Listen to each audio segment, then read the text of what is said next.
오늘 오실 때 좀 시원하시지 않으셨습니까? 8월에 주일날 올 때 가장 시원한 날인 것 같습니다. 제가 예배 드리기 전에 우리 찬양대 먼저 기도하고 오는데 2부 예배 때 이렇게 인사를 했습니다. 날씨가 참 시원해졌습니다 하고, 제가 이렇게 시원하게 하나님이 주신 이 주일날 우리 더욱더 정신 잘 차려서 귀한 찬양 합시다 라고 말을 하려고 했는데, 한 집사님이 앞에서 목사님 근데 신발끈이 풀렸습니다 그러시는 거예요. 진짜로 신발끈이 풀려 있더라고요. 구두끈이. 되게 창피했습니다. 아직 나는 더위에 빠져 있구나. 오늘 날씨가 이렇게 좋은데. 여러분 8월 또 7월 더운 날 이렇게 주일날 오셔서 힘들게 또 예배를 드리시지만, 제가 영동교회 성도님들께 참으로 감사하고, 우리 영동교회 성도님들은 다르다라고 생각하는 게, 제가 말씀을 전할 때 단 한 분도 부채질 하시는 분이 안 계십니다. 지금만 하시는 분이 계셨나요? 저는 설교자로서 그런 여러분이 참 존경스러웠습니다. 더운데도 불구하고 말씀 가운데 서신 여러분, 하나님께서 오늘 시원한 은혜를 주시리라 믿습니다. 우리 옆에 있는 분들과 이렇게 인사 나누기 원합니다. 시원한 주일 아침입니다. 시원한 주일 아침입니다. 도심 속의 그리스도인 7번째, 성령의 인도받기라는 말씀 제목으로 함께 나눠보고자 합니다. 우리는 성령을 어떻게 생각을 할까요? 여러분 성령님에 대해서 어떻게 생각하십니까? 저는 어렸을 때 성령님이 공인 줄 알았습니다. 공과 같은 존재. 성령에 대해서 어느 부흥 강사님이 오셔서 자 성령 받아라 하면 이쪽에 한번 던지시고 이쪽에 한번 던지시고 이쪽에 한번 던지시면 그쪽에 있는 분이 막 뜨겁게 기도하십니다. 아, 성령님은 공과 같은 분이시구나. 던지면 받는 것 맞습니까?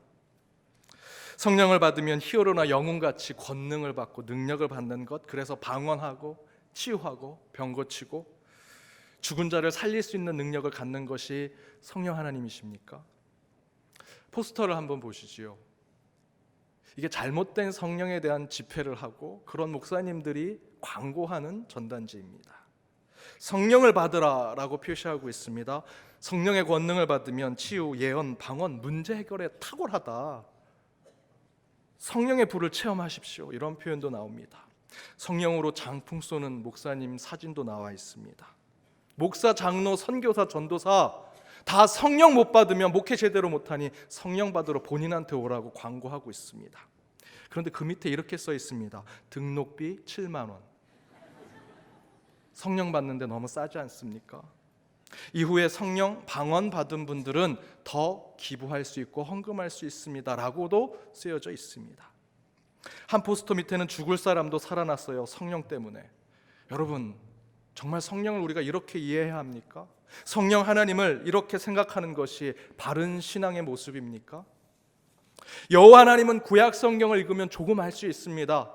예수 그리스도는 신약 성경과 복음서를 보면 좀 더 가까이 갈 수 있습니다. 그런데 성령 하나님은 성경이나 다른 것을 통해서 참 알기 힘들다라는 것이 우리의 솔직한 고백입니다. 그러니 나 성령 받았어요, 성령 받으니 방언도 하고 예언도 하고 치유도 합니다라고 떠들고 다니는 사람들이 나서서 그렇게 이야기하면, 아무리 똑똑한 목회자도 공부 많이 한 성도들도 그 밑에 앉아서 성령 받고자 조아려 앉아서 먹이를 숙이면서 성령 달라고 얘기합니다. 제가 아는 목사님이 방언을 못하시는 분이 계셨습니다. 여러분 방언 못하면 어떻습니까? 성령의 선물인데, 여러분 선물은 그에 맞춰서 주시는 거 아닙니까? 그 방언을 줄 수도 있고 안 줄 수도 있는 거죠. 성령을 꼭 받아야 하는 것이 아닙니다. 그런데 그 목사님이 성령을, 그 방언을 받지 못했다라는 이유로 성도들이 뒤에서 수근수근거립니다. 우리 목사님은 방언을 못한대. 그 얘기를 이 목사님이 듣게 되었습니다. 마음이 얼마나 불편하셨겠습니까?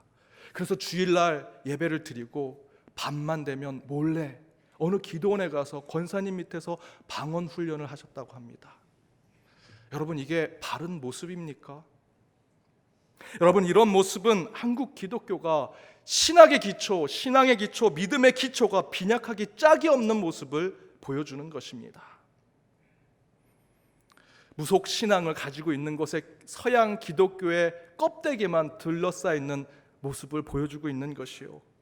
그러니 놀랍게도 사이비 기독교 이단 집단들을 보면 소위 한국의 명문대를 나오신 분들이 그곳에 앉아 있습니다. 상위 계층의 똑똑한 사람들이 함께 모여 그 이단 집단들을 채우고 있습니다.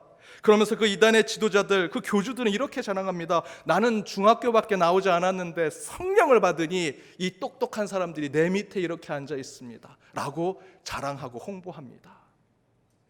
물론 그럴 수 있습니다. 배움이 부족한 목회자가 하나님의 능력과 은혜로 목회 잘할 수 있지요. 그분들이 훌륭한 인품을 갖고 뛰어난 영성을 가진 목회자라면 함께 신앙생활을 할 수 있습니다. 그런 사람을 부정하지는 않지만 잘못된 성령을 언급하면서 성령만 받으면 모든 것을 할 수 있다는 비상식적이고 비정상적이고 비성경적인 주장임을 뻔히 알면서도 성령 받으면 특별하게 된다는 생각 가운데 보통의 교회에서도 일반의 성도님들도 그 가운데 머리를 조아리고 있다는 것입니다. 여러분, 왜 기도원에서 40일 금식 기도한 권사님이 이제 나 성령 받아서 병도 고치고 방언도 주고 하는 그 권사님에게 자꾸 찾아가려고 하십니까? 제가 1, 2부 때 권사님이라고 하니까 왜 목사님 자꾸 권사님이라고 하시냐고, 그런 권사님들이 좀 많아서 그렇게 말씀드리는 겁니다. 또 성령에 대해서 비상식적이고 비성경적으로 주장하는 그 부흥 강사 밑에서 왜 자꾸 성령 하나님을 배우려고 하십니까? 여러분, 가지 마십시오. 절대로 가지 마십시오. 성령으로 종교적인 돈벌이를 하려고 하고 상업적인 종교 행위를 하려고 하는 그곳에 여러분 가셔서는 안 됩니다. 그곳에 가지 마시고 예수로 돌아오십시오. 성경으로 다시 돌아오셔야 합니다. 분명히 성경에서는 예수님께서 성령에 대해서 말씀하고 계십니다. 여러분, 그것보다 더 중요한 성령에 대한 말씀이 어디 있겠습니까? 성경에서 성령에 대해서 말씀한다면, 그것 또한 예수님께서 그 말씀을 하신다면 우리는 그 말씀을 보아야 합니다. 그렇다면 예수님께서 성령에 대해 성경에 어떻게 말씀하고 계시는가? 그 첫 번째는 예수님은 성령을 돕는 자라고 말씀하고 계십니다. 요한복음 14장 16절입니다. 함께 읽겠습니다. 내가 아버지께 구하겠으니 그가 또 다른 보혜사를 너희에게 주사 영원토록 너희와 함께 있게 하리니. 보혜사, 파라클레이토스라고 합니다. 뜻은 돕는 자, 위로자라는 뜻이죠. 예수님께서 성령을 말씀하시는데 무엇이라 말씀하십니까? 성령은 주술적이고 마술적인 것이고 영혼이나 귀신 같은 것이다, 어떤 에너지나 동양에서 말하는 기와 같은 것, 이런 것이라고 말씀하지 않으십니다. 파라클레이토스, 위로자, 돕는 자. 여기서 중요한 포인트는 예수님은 성령님이 인격적인 하나님이라고 말씀하고 계십니다. 저와 여러분이 위로가 필요할 때 우리를 찾아오시는 하나님, 저와 여러분이 도움이 필요할 때 우리에게 도움을 주시고자 오시는 주님, 그 인격적인 하나님이 성령님이시라는 것입니다. 보혜사 성령 하나님은 마술과 주술적인 존재로 여러분 구술하거나 이상한 제사를 드릴 때 찾아오시는 분이 절대로 아닙니다. 성령님은 삼위일체 하나님의 한 위격의 하나님으로서 모든 곳에 계신 분이십니다. 여러분 마음속에도 내 삶을 둘러싸 계시기도 하고 이 성전 위에 계시기도 합니다. 그분은 하나님이시기에 모든 곳에 계신 것입니다. 우리가 음식을 차리고 향을 피워놓고 그 귀신이 좋아하는 음식 가운데 그 제사밥을 먹으려고 성령이 오시는 것이 아닙니다. 화려한 옷을 입고 돼지를 잡고 작두를 차는 그 무당 가운데, 무당의 굿 가운데 성령이 오시는 것이 아닙니다. 성령 하나님은 저와 여러분이 상처 입은 영혼 가운데 찾아오시는 인격적인 하나님이십니다. 내가 도움이 필요하고 인생의 풍랑을 맞았을 때 우리에게 길을 안내하기 위해서 오시는 분이 성령님이시라는 겁니다. 여러분, 다른 사람이 그렇게 말한 것이 아닙니다. 우리 예수님께서 성령 하나님은 돕는 자, 위로자, 파라클레이토스라고 말씀하고 계십니다. 두 번째, 성령님은 진리의 영이라고 말씀하고 계십니다. 요한복음 14장 17절입니다. 함께 읽겠습니다. 그는 진리의 영이라 세상은 능히 그를 받지 못하나니 이는 그를 보지도 못하고 알지도 못함이라. 그러나 너희는 그를 아나니 그는 너희와 함께 거하시며 또 너희 속에 계시게 했음이라.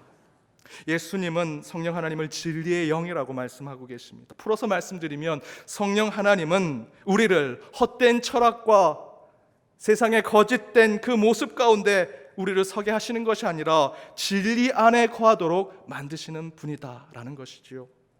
성령님과 함께 동행하는 삶을 살면 진리를 깨닫게 하시고 그 진리 가운데 그 길을 걷게 해주시는 분이십니다. 그래서요, 진짜 성령을 받은 사람들은 기도하는 것에만 머물지 않습니다. 여러분이 입을 벌려 기도한 것에 성령을 받은 자들은 그 기도를 내 삶에 실천하고자 노력합니다. 제가 25년 전에 찬양 집회가 아주 유명한 교회를 찾아갔습니다. 그날 주제가 성령과 함께 찬양하는 삶이라는 것이었습니다. 정말 큰 은혜가 된 찬양 집회였습니다. 그런데 그 교회가 아파트 단지 중심에 있었습니다. 그래서 집회가 끝나고 집에 가려고 전철을 타려고 가려면 그 단지 중앙을 가로질러 가야 합니다. 그래서 어쩔 수 없이 집회가 끝나고 그 단지 중앙을 가는데 그 고층 아파트 20층 되는 그 아파트에 현수막이 이렇게 붙어져 있었습니다. 뭐뭐뭐 교회 교인들은 조용히 지나가시오. 단지 내 길은 그 교회의 길이 아닙니다 라고 쓰여져 있었습니다. 아마도 교인들이 그 단지를 지나가면서 시끄럽게 지나갔던 것 같습니다. 그런데 아니나 다를까 그 현수막을 보고 한 청년의 그룹들이 갑자기 찬양을 부르기 시작합니다.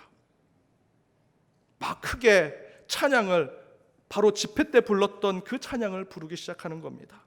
그러자 아파트 단지의 한 분이 문을 열고 이렇게 얘기합니다. 제발 조용히 지나가세요 라고 큰 소리를 지릅니다. 그런데 그 이야기를 듣자 그 찬양을 부르던 그 청년의 모임이 더 크게 찬양을 부릅니다. 여러분, 은혜로우십니까? 저는 그때 너무 부끄러웠습니다. 제가 그들과 함께 크리스찬이라는 것이 너무 속상했습니다. 저는 그 모습이 참으로 보기 좋지 않았습니다. 방금 전에 성령을 받고 세상을 변화시키고 세상을 사랑하는 그리스도인이 되고자 기도하고 결단해놓고 단지 내에서 조용히 지나가달라는 현수막을 보고는 도리어 더 크게 찬양을 부르고 더 비정상적으로 비상식적으로 행동하는 그 젊은 크리스찬들을 보면서 너무 부끄럽고 그들의 모습이 한국교회 미래가 되지 않을까 걱정을 했는데, 여러분 20년이 지났는데 지금 한국교회가 그런 비판을 받고 있습니다. 그것이 현실이 되었습니다. 찬양으로 성령을 경험했다고, 성령을 만났다고 그렇게 고백해놓고 우리의 모습은 성령으로 무슨 높은 지위에 오른 것처럼 교만하고 거만하기 짝이 없는, 결코 성령 하나님의 진리의 영인 삶을 살아가지 않는 모습이 우리 가운데 너무나 많습니다. 여러분, 성령 하나님을 진정으로 만난 자는 진리의 삶을 살게 되어 있습니다. 가식과 위선으로 살지 않습니다. 내 내면과 외면이 동일해야 합니다. 내 입술로 고백한 것 여러분 그대로 실천하면서 살아가는 것이 진리의 영이신 성령 하나님과 동행하는 삶입니다. 바로 그것이 예수님께서 말씀하신 성령 하나님은 진리의 영이다라는 것이죠. 세 번째는 성령은 말씀을 생각나게 하신다라고 예수님께서 말씀하셨습니다. 요한복음 14장 26절입니다. 함께 읽겠습니다. 보혜사 곧 아버지께서 내 이름으로 보내실 성령, 그가 너희에게 모든 것을 가르치고 내가 너희에게 말한 모든 것을 생각나게 하리라. 예수님은 성령 하나님을 통해 우리를 가르치십니다. 우리를 생각나게 하십니다. 하나님의 말씀을 깨닫게 하시고 그 가운데 온전한 길을 걷게 하십니다. 그게 성령 하나님이시지요. 제가 이민교회에 있을 때 한 이민교회 목사님께서 본인은 새벽 기도할 때 말씀을 준비 안 한다고 자랑하십니다. 성령님이 다 알려주신다고 합니다. 다른 성도님이 대표 기도할 때 자리에 앉아서 단 올라오기 직전에 성령님이 그 1분 사이에 20분짜리 설교를 주신다고 합니다.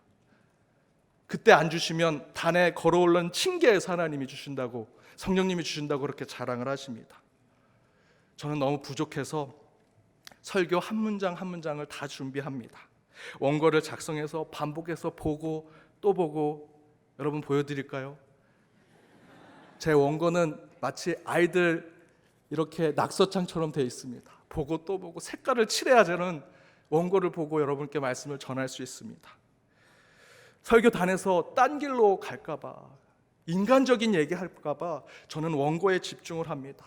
이 설교단에 서서 말씀을 전하는 게 저는 너무 두려워서 이렇게 준비하는데 그분은 성령님이 도와주신다고 합니다. 제가 이런 얘기를 했더니 그 목사님이 제게 이렇게 얘기하십니다. 성령을 덜 받았네. 그런데 어느 날 그 선배 목사님께서 제 손을 잡으면서 이렇게 얘기하십니다. 김 목사, 나도 이제 원고대로 설교하게 됐어. 그래서 제가 속으로 이렇게 생각했습니다. 쌤통이다. 땡큐 갓, 하나님 살아계시는군요. 그러면서 걱정스럽게 제가 이렇게 물었습니다. 왜요 목사님?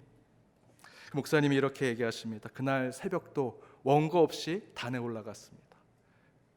성령 하나님께서 주셨다고 생각하는 이야기들을 쭉 얘기하는데 예수님께서 부활하고 두 제자와 함께 간 그 엠마오에 대해서 얘기해야 되는데 그 장소 이름이 기억이 안 나는 겁니다. M자로 시작하는 것 같은데 그 장소를 얘기하려고 하는데 성도들이 침을 꼴깍 삼키면서 10초 동안 계속 기다리고 있습니다.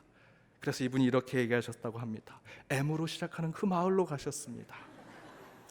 그러면서 M마을이라고 얘기하십니다. 그 M마을에 가셨습니다. M마을에 가셨습니다. 그리고 새벽 기도가 끝나고 성경을 찾아봤더니 엠마오였던 것입니다. M마을과 엠마오, 발음이 비슷하네. 아우 다행이다 생각하십니다. 그리고 이분이 마음을 쓸어내리고 집에 가려고 차를 타려고 하는데 그 차 창문에 쪽지가 붙어져 있습니다. 그곳에 이렇게 써 있었다고 합니다. 목사님, 그곳은 엠마오입니다. 새벽 기도 성도 일동. 얼마나 부끄럽고 창피하던지 그 다음부터는 이 목사님도 원고를 철저하게 준비하고 말씀을 전하게 됐다고 얘기하십니다. 요한복음 14장 26절에서 성령님께서 우리에게 모든 것을 가르치고 내가 너에게 말한 모든 것을 생각나게 하리라. 이 말씀은 설교 준비 안 해도 하나님이 성령님이 다 말씀을 주실 거다라는 그런 말씀이 아닙니다. 이것을 존 오토부고 목사님은 성령님이 우리를 도우시고 인도하시는 것이 내부자 특혜 정보를 주는 것과 같지 않다라고 이야기하고 있습니다. 이런 것이죠. 내부자 특혜 정보라는 것은 성령 하나님이 인도하심은 평상시에는 성령님 찾지도 않다가 특별한 때가 되어서 설교할 때가 돼서 하나님, 성령님 제게 말씀을 기억나게 해주십시오 라고 기도하는 것. 저와 여러분은 내부자 아닙니까? 하나님을 알고 있는 하나님의 자녀가 된 내부자가 됐으니 하나님 찾고 있지 않다가 성령님 안 찾고 있다가도 특별한 때가 되면 특별한 정보를 주실 것이다 라고 생각한다고 하는 것입니다. 급하고 필요할 때만 성령 하나님을 찾아서 특혜를 받고자 하는 것은 여러분 잘못된 성령에 대한 생각입니다. 여러분 성령 하나님이 보물단지입니까? 그때마다 뺏어 쓰게? 그런 거 아니죠. 성령님께서 우리에게 모든 것을 가르치고 모든 것을 생각나게 하신다라는 뜻은 늘 기도하는 자, 항상 하나님의 때를 준비하고 성령의 기회를 예비하는 자에게 성령 하나님께서 그 어려운 난관을 이기게 하시고 그 장애와 그 불편한 것들을 극복하게 해주신다라는 것입니다. 그것이 요한복음 14장 26절의 말씀입니다. 예수님은 성령님을 보혜사, 돕는 자라고 말씀해 주셨습니다. 또한 예수님은 성령님을 진리의 영이라고 우리에게 가르쳐 주십니다. 또한 성령님은 말씀을 가르쳐 주시고 생각나게 하시는 분이시다라고 우리에게 깨우쳐 주십니다. 그렇다면 이런 예수님께서 말씀해 주시는 성령 하나님을 통해 우리의 삶에 온전하고 바른 곳으로 성령의 인도를 받는 신앙의 삶은 무엇이 되어야 할까? 그것은 비범함을 품고 평범함을 살아가는 크리스찬이 되는 것입니다. 비범함을 품고 평범한 삶을 살아가는 크리스찬. 성령의 인도하심을 받는 신자는 성령 때문에 비범한 인생을 살게 되었습니다. 저와 여러분은 비범한 사람들입니다. 특별한 사람들입니다. 부활하신 예수님께서 우리를 자녀로 친구로 삼아주신 그런 자들입니다. 우린 특별하죠. 우린 비범한 자들입니다. 하지만 그것을 자랑하거나 뽐내지 아니하고 세상 사람들과 이웃 속에서 그들과 다르지 않는 평범함과 일상의 삶을 살아가는 것이 성령의 인도대로 살아가는 것이다 라는 말씀입니다. 성령을 받았다 하는 분들 가운데 잘못된 종교적인 의식을 가진 분들은 성령을 받으면 세상과 완전히 동떨어진 삶을 살아가며 세상은 더러운 곳, 세상 사람들은 상종하지 못할 사람들이라고 생각하고 마치 이미 저 구름 위에서 천국에서 사는 것처럼 살아간다라는 것입니다. 전형적인 아주 잘못된 크리스찬의 모습입니다. 이런 분들 때문에 우리 기독교가 싸구려 종교로 바뀌고 있습니다. 물론 우리는 예수를 믿고 성령 충만한 삶을 살게 되었습니다. 그렇다고 우리가 영적인 능력자가 되거나 마블의 영화처럼 히어로나 영웅이 된 것이 절대로 아닙니다. 성령이 함께하는 사람은 도리어 여러분 더 세상으로 나아가셔야 합니다. 여러분 성령 충만하게 되었다면 더 상식적인 사람이 되셔야 합니다. 성령이 여러분 가운데 임하셨다면 땅 끝까지 갈 수 있는 온전한 사람이 되셔야 합니다. 대신에 우리는 성령의 비범함을 품고 살아가야 합니다. 오늘 누가복음 본문에는 이렇게 기록되어 있습니다. 함께 읽겠습니다. 사람이 너희를 회당이나 위정자나 권세 있는 자 앞에 끌고 가거든 어떻게 무엇으로 대답하며 무엇으로 말할까 염려하지 말라. 마땅히 할 말을 성령이 곧 그때에 너희에게 가르치시리라 하시니라. 사람들이 우리를 회당과 위정자, 권세자들에게 끌고 갑니다. 그냥 사람들 앞에서 얘기하는 것도 떨리는데 우리를 회당, 교회죠. 교회나 재판장에 또 권세자들 앞에 세우는 것입니다. 얼마나 떨리겠습니까? 그때 성령님께서 우리를 도우시면 어떻게 도우실까? 오늘 말씀을 제가 묵상하면서 특별히 12절에 마땅히 할 말을 가르치신다는 말씀에 깊은 묵상을 해보았습니다. 성령 하나님이 나를 인도하시는 것이라면 내가 두렵고 떨리는 자리에 갔을 때 그 원수를 쳐주시고 또 그 대적을 쓰러뜨리시는 그런 성령의 기적과 같은 일들이 벌어질 것 같은데 오늘 본문의 말씀에서는 그런 기록이 나오지 않습니다. 오히려 저는 이 말씀을 이렇게 풀이했습니다. 사람이 너희를 회당이나 위정자나 권세 있는 자 앞에 끌고 가거든 어떻게 무엇으로 대답하며 무엇으로 말할까 염려하지 마라. 마땅히 너를 대신해서 내가 복수해 줄 것이고 원수와 대적을 멸해 주겠다. 이것이 성령의 인도라고 저는 생각을 했습니다. 그런데 성경의 말씀은 그렇지 않다라고 우리에게 알려주십니다. 뭐라고 말씀하십니까? 마땅히 할 말을 성령이 곧 그때에 너희에게 가르쳐 주겠다. 지극히 평범한 당연한 것으로 그것을 이기게 해주시겠다라는 말씀입니다. 차라리 대신 싸워주시고 대신 그들을 쳐주시는 것이 성령의 인도를 받는 삶 같은데 하나님의 말씀은 그렇지 않다는 것입니다. 성령이 인도하시고 도우시는 것은 그들과 똑같이 말을 하는 것을 통해서 진리 가운데 이기고 승리하게 해주신다는 말씀입니다. 물론 우리는 너무도 특별하고 신비로운 성령님이 함께 하시지만 여전히 평범하고 일상적인 삶 속에서 성령의 인도하심을 받는 삶을 살아가는 그런 확증된 모습을 보여주어야 합니다. 여러분 인생의 풍랑을 만나시죠? 성령의 인도하심이 무엇이겠습니까? 그 풍랑 가운데 예수님처럼 물 위를 걷는 것이 성령 받은 자, 성령 충만한 자가 보여줄 모습이라고 생각하지 않으십니까? 저는 그렇게 생각을 했습니다. 그런데 오늘 하나님의 말씀은 그게 아닙니다. 풍랑을 만났을 때 우리는 물 위를 걸을 수 없습니다. 베드로처럼 파도를 보고 물 밑으로 빠지는 자가 되는 것입니다. 나에게 주어진 배에서 여전히 최선을 다해서 노를 저어야 합니다. 그 배 안에서 기도하고 주님께 갈급하는 자 되어야 한다는 것입니다. 내가 할 수 있는 것, 내 손에 쥐어진 것으로 주님 앞에 나아가는 자가 될 때 진정한 성령의 인도를 받을 수 있다는 것입니다. 시편 121편의 기자는 1절과 2절에서 이렇게 얘기했습니다. 내가 산을 향하여 눈을 들리라. 나의 도움이 어디서 올까? 나의 도움은 천지를 지으신 여호와에게서로다. 저와 여러분의 도움, 어려움이 있을 때 나를 이끄시는 분이 어디서 오십니까? 천지를 지으신 하늘의 그 하나님이 우리 가운데 오신다라는 것입니다. 저와 여러분은 성령의 인도함을 받는다면, 성령의 충만함 가운데 있는다면 우리는 하늘의 사람이 되는 것입니다. 천지를 지으신 하나님이 나를 불러주시고 나를 이끌어주시는데 너무나 특별한 자가 되는 것이죠. 비범한 사람들이 되는 것입니다. 그러나 그런 하늘의 사람으로 비범하고 특별한 존재임을 깨달았지만 그런 여호와 하나님 곧 성령 하나님의 인도하시는 그곳은 어디입니까? 오늘 본문 6절에서 8절은 이렇게 이야기하고 있습니다. 함께 읽겠습니다.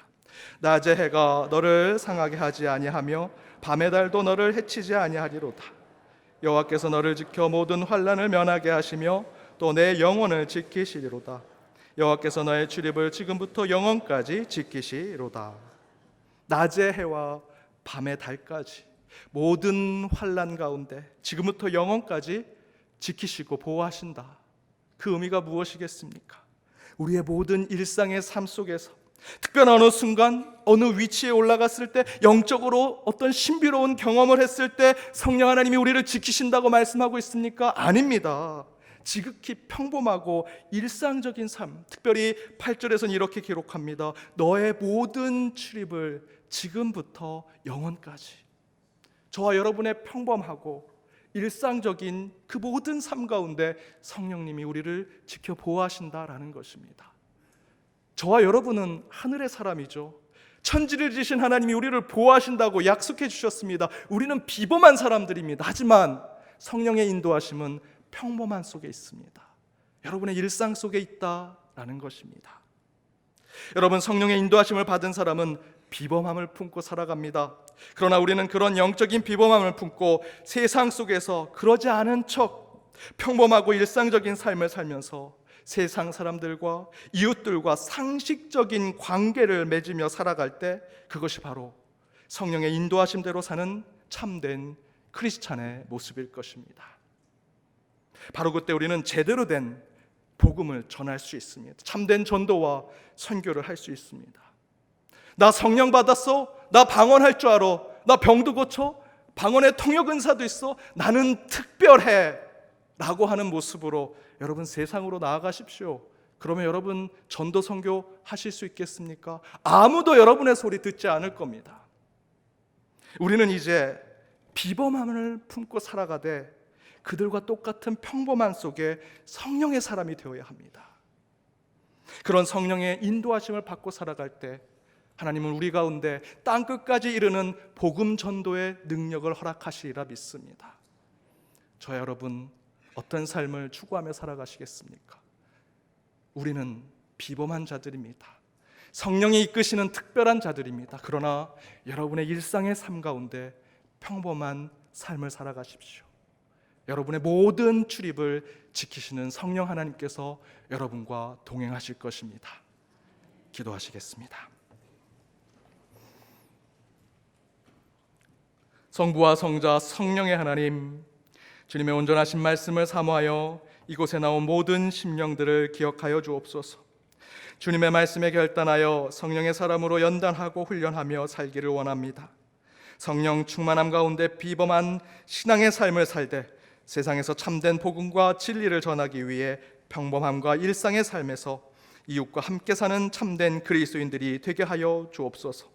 잘못된 성령의 생각으로 교만함과 악함에 빠지지 않게 하시고 예수님께서 말씀하신 성령 하나님만을 붙들어 비범한 신자의 삶을 누리게 하여 주옵소서. 성령 때문에 비범하나 평범한 성령의 사람이 되어 더욱 하나님 나라를 확장하는 저희 모두가 되게 하여 주옵소서. 이 모든 간구 예수님의 이름으로 기도드립니다. 아멘.